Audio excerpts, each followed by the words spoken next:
Halo semuanya, kembali lagi di channel Suka Belajar. Nah, untuk mendukung channel ini, silahkan jangan lupa untuk di subscribe ya, like dan komen ya. Nah, jangan lupa juga untuk di share. Oke, pada kesempatan kali ini kita akan belajar tentang identitas trigonometri.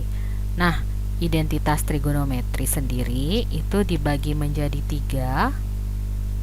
Ada identitas kebalikan, ada identitas perbandingan, dan ada juga yang namanya identitas Pitagoras. Nah, sebelum kita membahas secara mendetail ketiga identitas trigonometri ini, sekarang kita coba review lagi tentang perbandingan trigonometri pada segitiga siku-siku, ya. Nah, di sini misalnya ada sebuah segitiga siku-siku. Diberikan sebuah segitiga siku-siku. Siku-sikunya di sini. Pada segitiga siku-siku ini terdapat sebuah sudut yang kita sebut sebagai sudut alfa. Ketika sudutnya di sini, artinya sisi tegak ini disebut sebagai sisi yang ada pada, jadi sisi yang ada di hadapan sudut. Nah, sisi yang ada di hadapan sudut ya, itu bisa juga disebut sebagai sisi depannya. Nah, karena sudutnya di sini kan berarti ini depannya. Sisi depannya ini bisa kita misalkan sebagai sisi Y. Kemudian ketika sudutnya di sini, berarti yang mendatar ini disebut sisi samping atau bisa kita misalkan sebagai sisi Y. Kemudian untuk sisi miringnya itu sendiri kita misalkan sebagai sisi R. Nah, seperti yang kita sudah pelajari sebelumnya ya, perbandingan trigonometri itu terdiri dari sin ya, kemudian sin alfa. Sin itu depan per miring, berarti bisa kita tuliskan Y per R.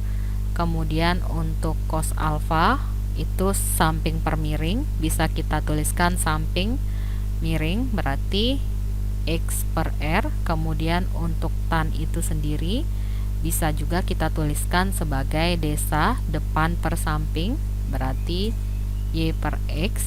Selain sin, cos, dan tan ya, itu ada juga perbandingan kosekan. Kosekan itu merupakan 1 per sin ya, atau kebalikan dari sin, berarti bisa kita tuliskan R per Y. Kemudian sekan alfa itu kebalikannya dari cos, karena cosnya X per Y, berarti sekan alfa bisa kita tuliskan R per X. Kemudian untuk kotangan alfa itu merupakan kebalikannya dari tan, karena tannya Y per X, berarti untuk kotangan alfa itu adalah X per Y. Nah, inilah 6 perbandingan trigonometri yang teman-teman harus ketahui ya. Jadi di sini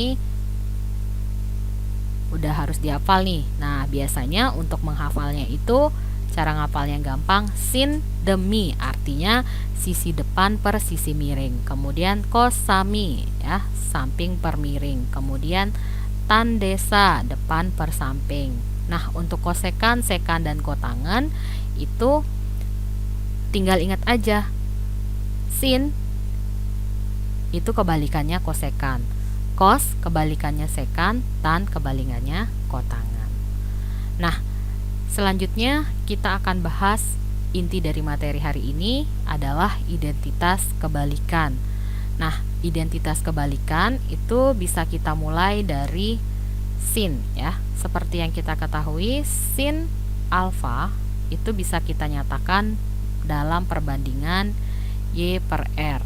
Nah, ketika pembilang dan penyebut ini kita kalikan dengan 1 per Y ya, maka akan menghasilkan Y dikali 1 per Y itu hasilnya 1. Kemudian R dikali 1 per Y itu hasilnya R per Y. Nah, R per Y R per Y itu sama dengan apa? Kalau kita lihat di sini, R per Y itu sama dengan kosekan. Nah, berarti di sini bisa kita tulis untuk sin alfa bisa kita tuliskan dalam 1 per kosekan alfa, ya. Nah, kemudian untuk selanjutnya ini kan tadi sin ya. Nah, sekarang bagaimana dengan cos alfa? Nah, cos alfa itu kan dinyatakan dalam X per R. Ketika pembilang dan penyebutnya kita kalikan dengan 1 per X, ya, jadi sama-sama dikalikan 1 per X.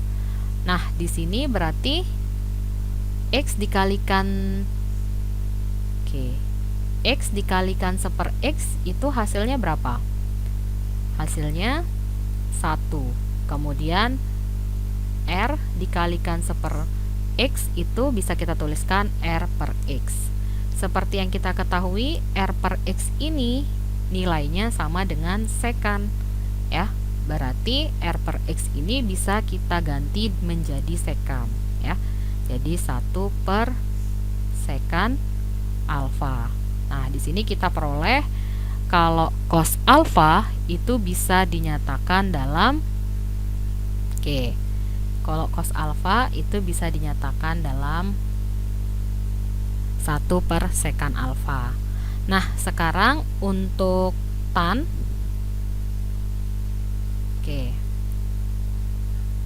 untuk tan kita tulis sebelah sini aja ya, semoga cukup.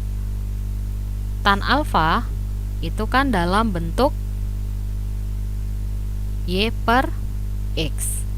Nah, ketika pembilang dan penyebutnya kita kalikan dengan 1 per Y, berarti akan menjadi gimana? Kita kali dengan 1 per Y. Ini juga penyebutnya kita kali 1 per Y. Nah, berarti akan menghasilkan Y dikali 1 per Y itu 1. Kemudian X dikali 1 per Y bisa kita tulis X per Y. Nah, seperti yang kita ketahui, X per Y itu sama dengan kotangan. Berarti X per Y. Jadi di sini bisa kita tuliskan untuk tan alfa bisa kita tulis menjadi 1 per kotangan alfa, ya. Nah, jadi di sini ada di identitas kebalikan, ya, ada 3 yang kita peroleh. Yang pertama, untuk sin alfa itu bisa dituliskan 1 per kosekan alfa. Kemudian untuk cos alfa bisa dituliskan 1 per sekan alfa, dan untuk tan alfa bisa dituliskan 1 per kotangan alfa. Oke, mungkin kita tuliskan di sini kesimpulannya, ya.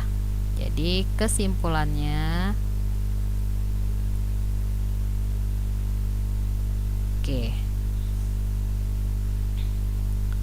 kita tuliskan kesimpulannya untuk yang perbandingan untuk identitas kebalikan, ya.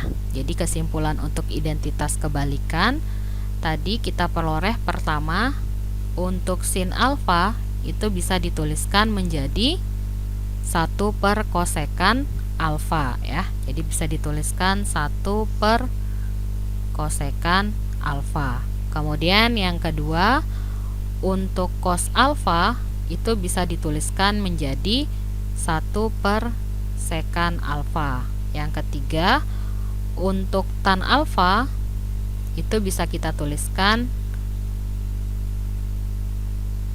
untuk tan alfa bisa kita tuliskan menjadi 1 per kotangan alfa, ya. Jadi kesimpulannya ini kesimpulan untuk yang identitas kebalikan. Nah, sekarang selanjutnya kita akan bahas untuk identitas perbandingan. Nah, untuk identitas perbandingan ya. Di sini kita mulai dari yang tan terlebih dahulu ya. Jadi ketika kita punya tan alfa itu dinyatakan dalam y per x. Nah, ketika pembilang dan penyebutnya kita kalikan dengan, kalinya pakai tanda ini aja ya, titik aja ya, dikalikan dengan 1 per R ya. Jadi pembilangnya dikali 1 per R, penyebutnya dikali 1 per R. Oke, terlalu terang kayaknya nih. Nah, berarti di sini ganti warna aja ya biar enak dilihat. Berarti dikali 1 per R dikali 1 per R. Nah, ketika pembilang dan penyebutnya masing-masing dikalikan 1 per R, berarti di sini kita bisa lihat kalau Y dikalikan 1 per R itu hasilnya adalah Y per R. Kemudian X dikalikan 1 per X itu hasilnya adalah X per R. Nah, seperti yang kita ketahui, kalau Y per R itu adalah perbandingan untuk sin alfa. Kemudian untuk X per R itu sendiri perbandingan untuk cos alfa. Ya, berarti di sini bisa kita tuliskan untuk tan alfa ya, itu sama saja nilainya dengan, oke ini ya. Jadi untuk tan alfa itu sendiri bisa dibuat menjadi perbandingan sin alfa per cos alfa. Nah, sekarang bagaimana dengan kotangan alfa? Untuk kotangan alfa, kotangan itu kan dinyatakan dalam perbandingan X per Y. Nah, ketika sama ya, jadi ketika pembilang dan penyebutnya sama-sama dikalikan dengan 1 per R ya, dikali 1 per R, berarti di sini hasilnya nanti akan seperti ini. Oke.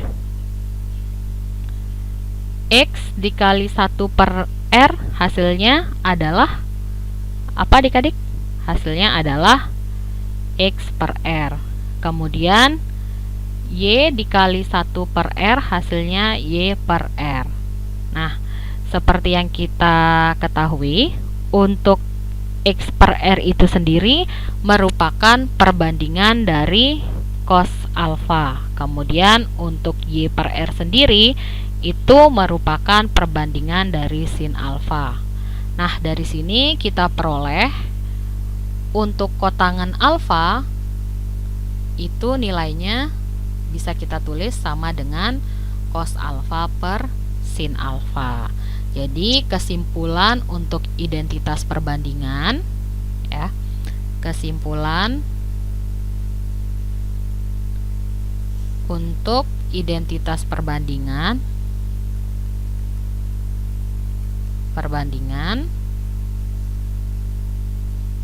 yang pertama,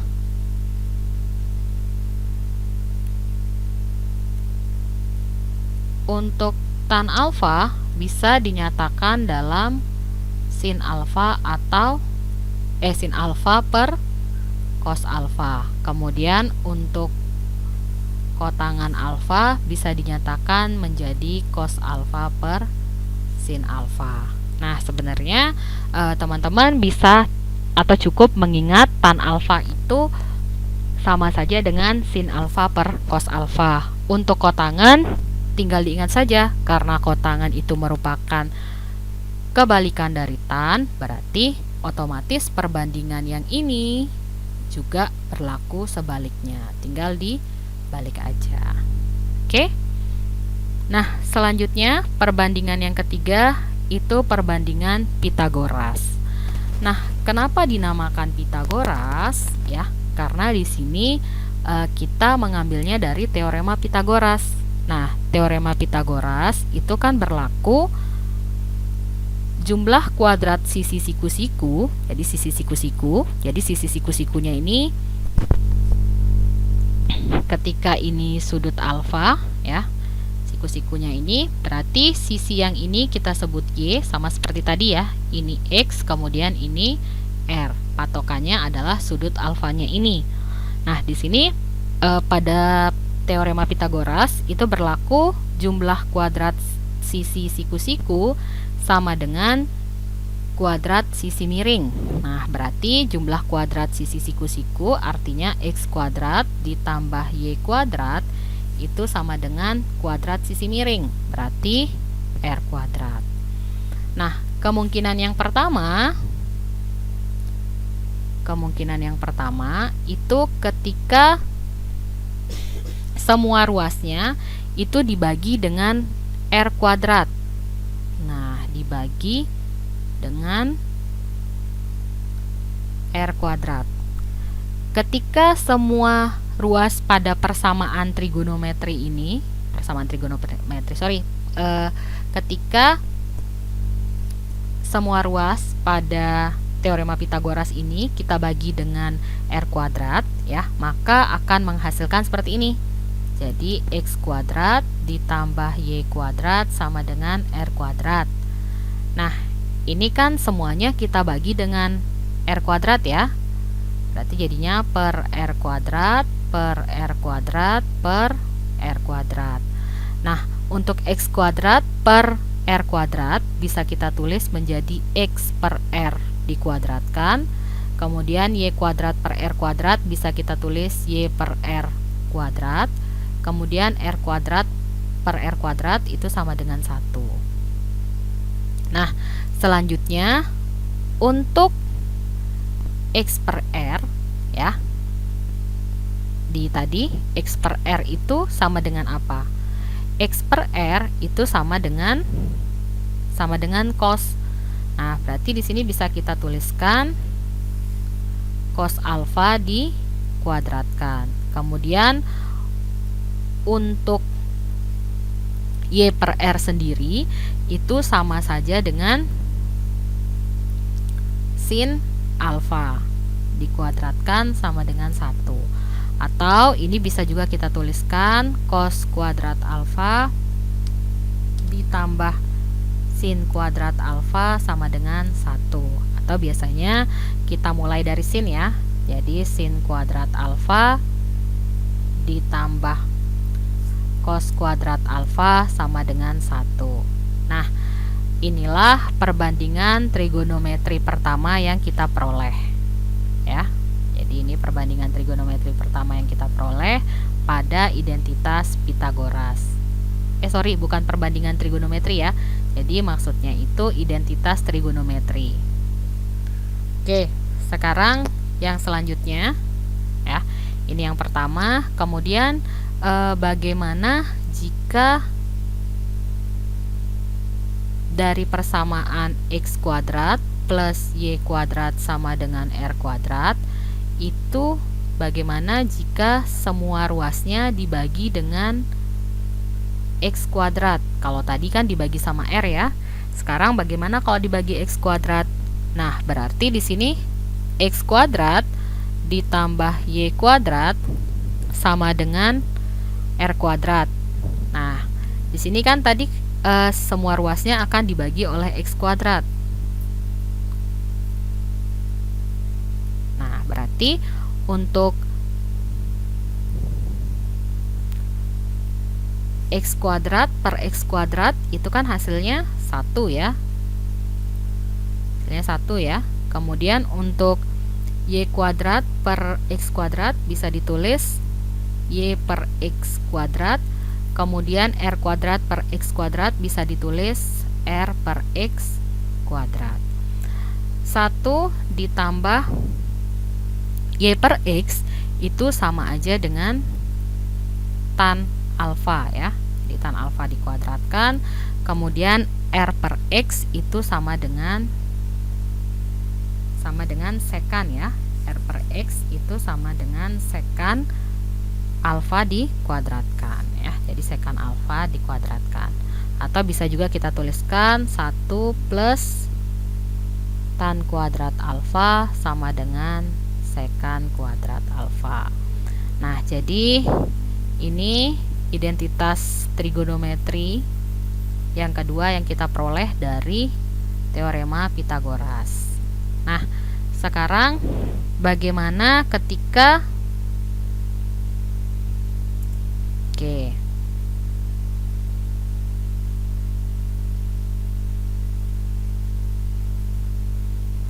Nah, bagaimana ketika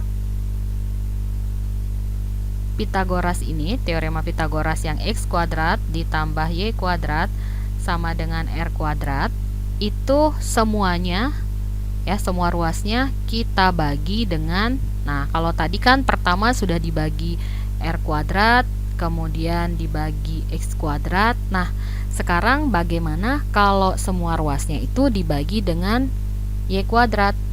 Nah, berarti di sini kita tuliskan dulu x kuadrat plus y kuadrat sama dengan r kuadrat. Nah, semuanya kita bagi dengan y kuadrat, gitu ya. Berarti hasilnya x kuadrat per y kuadrat bisa kita tuliskan x per y kuadrat, kemudian y kuadrat per y kuadrat itu 1, kemudian r kuadrat per y kuadrat bisa ditulis r per y dikuadratkan. X per y sendiri itu kalau teman-teman ingat kembali, x per y tadi itu sama dengan kotangen, ya, sama dengan, kita tuliskan di sini sama dengan kotangen alfa dikuadratkan ditambah 1, kemudian r per y itu sendiri, r per y itu sama dengan kosekan ya. Jadi sama dengan kosekan. Kita tuliskan di sini, berarti sama dengan kosekan alfa dikuadratkan. Nah, atau bisa juga kita tuliskan kotangen kuadrat alfa ditambah 1 sama dengan kosekan kuadrat alfa, ya. Nah, jadi dari sini bisa kita simpulkan, oke, sebentar.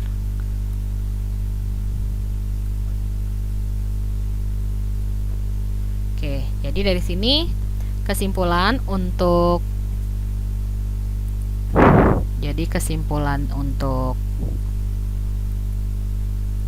identitas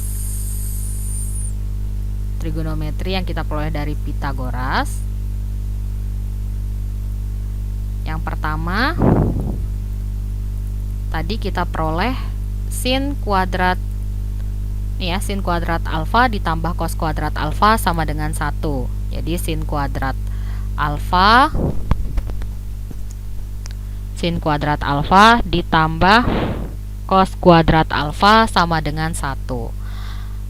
Dari perbandingan trigonometri ini, ya, bisa kita nyatakan dalam bentuk ini juga, sin kuadrat alfa sama dengan 1 min cos kuadrat alfa.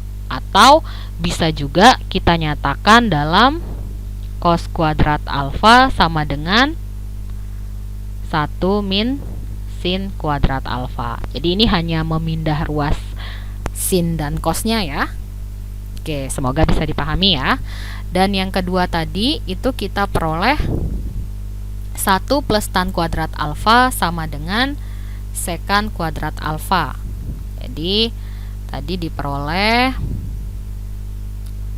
1 plus tan kuadrat alfa itu sama dengan apa? Sama dengan sekan kuadrat alfa.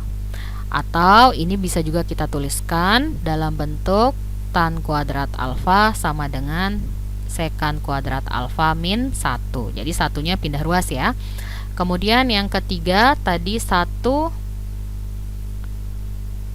plus kotangen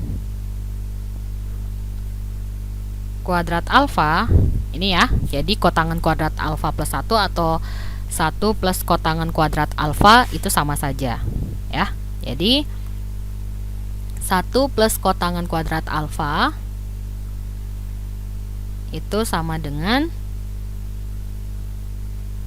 kosekan kuadrat alfa, atau bisa juga kita tuliskan dalam kotangan. Jadi kotangan kuadrat alfa sama dengan kosekan kuadrat alfa dikurang 1. Nah, sekarang apa sih gunanya kita mempelajari identitas trigonometri ini? Nah, jadi identitas trigonometri ini kita gunakan ketika kita mau membuktikan suatu persamaan trigonometri. Ya, jadi misalnya di sini kita punya contoh soalnya. Oke, sebentar.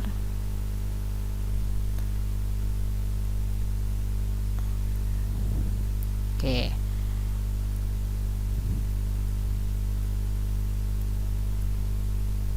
Nah, misalnya di sini ada sebuah contoh soal.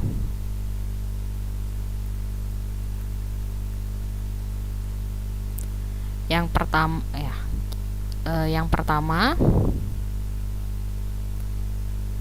oke, untuk contoh soal yang pertama ya. Jadi contoh soal yang pertama, misalnya kita mau membuktikan apakah persamaan trigonometri ini benar atau tidak ya. Jadi misalnya kita punya soal yang pertama itu ada sin X, jadi tidak harus sudut itu tidak harus dinyatakan dalam alfa ya. Bisa X, bisa beta, bisa Y, bisa R ya. Sin X dikali kotangan X itu sama dengan cos X.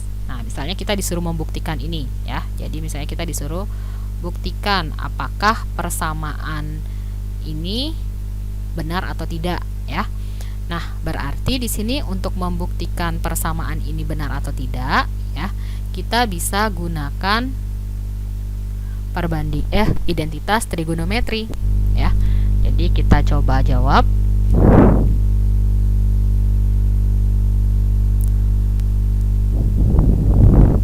Nah, kita tulis. Jadi untuk membuktikan itu kita bisa bergeraknya dari ruas kiri ke kanan atau dari kanan ke kiri ya, tergantung bentuknya ya. Kalau yang lebih rumit itu bentuknya yang kiri, berarti kita mulainya dari kiri. Nanti kalau yang kanan bentuknya lebih rumit, kita mulai dari yang kanan ya. Nah, untuk kotangan ya, kotangan itu kan tadi di identitas perbandingan bisa kita nyatakan dalam cos per sin ya. Nah, karena di sini ada yang sama ya, berarti langsung terbukti ya. Nah, karena ini contoh pembuktiannya masih yang dalam bentuk sederhana. Jadi kalau sudah sama ruas kiri dan ruas kanannya udah sama, berarti ini artinya terbukti. Nah, sekarang kita coba contoh yang kedua. Kita coba contoh yang kedua ya. Oke.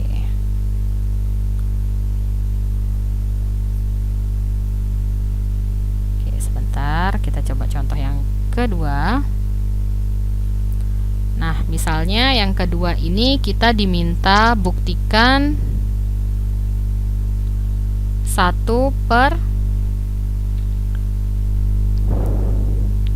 1 plus cos X ya, ditambah 1 per 1 min cos X, itu nilainya apakah sama dengan 2 kosekan kuadrat X.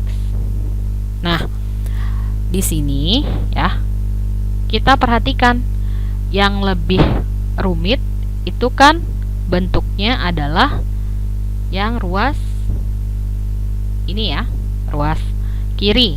Nah, berarti kita berangkatnya dari ruas kiri ya. Kita coba jawab. Nah, ruas kirinya ini kan tandanya penjumlahan.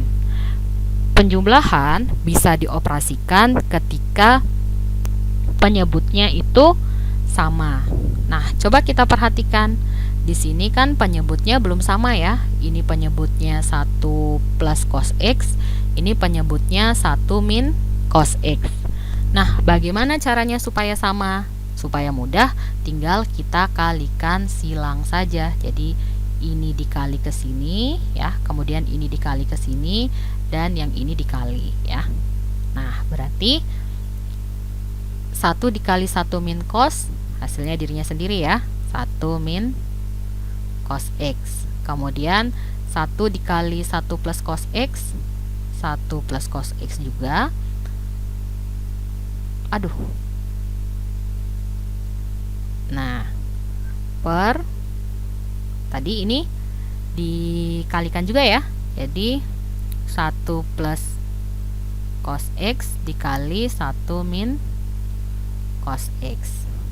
Nah, di sini kita bisa langsung jumlahkan. 1 tambah 1 berapa? 1 tambah 1 itu 2. Kemudian ini untuk min cos X plus cos X habis ya. Nah, sekarang kita perhatikan bentuk yang di bawah ini. Nah, di sini kan bentuk pengalinya ini A, ini B, ini juga A, ini B. Sama kan? 1 cos X cos X. Nah, ketika kita punya pengali A plus B dikalikan A min B, itu nanti hasilnya adalah A kuadrat min B kuadrat ya. Berarti 1 dikuadratkan 1, cos X dikuadratkan min cos kuadrat X. Nah, ini bisa juga kita tuliskan menjadi seperti ini.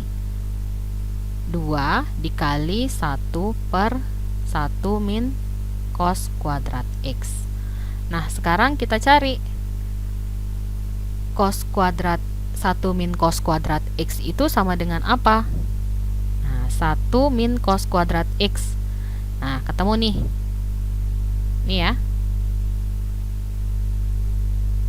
Oke, ternyata sama dengan ini nih dia. Ya, jadi sama dengan cos kuadrat alfa, atau karena di sini dia bentuknya X, berarti bisa kita tulisnya dalam bentuk X. Berarti 2 dikali 1 per sin kuadrat X. Nah, di sini bisa kita tulis. Ingat, kalau 1 per sin X itu sama dengan kosekan ya. Karena ini kuadrat, berarti jadinya kosekan kuadrat. Nah, berarti 2 dikali kosekan kuadrat X. Nah, ternyata dari sini terbukti kalau 1 per 1 plus cos X ditambah 1 per 1 min cos X itu sama dengan 2 dikali cos kuadrat X. Bukan cos ya, salah, maksudnya kosekan ya, kosekan kuadrat X. Oke, jadi karena sudah sama antara ruas kiri dan ruas kanan, berarti ini terbukti ya. Nah, terima kasih sudah menonton.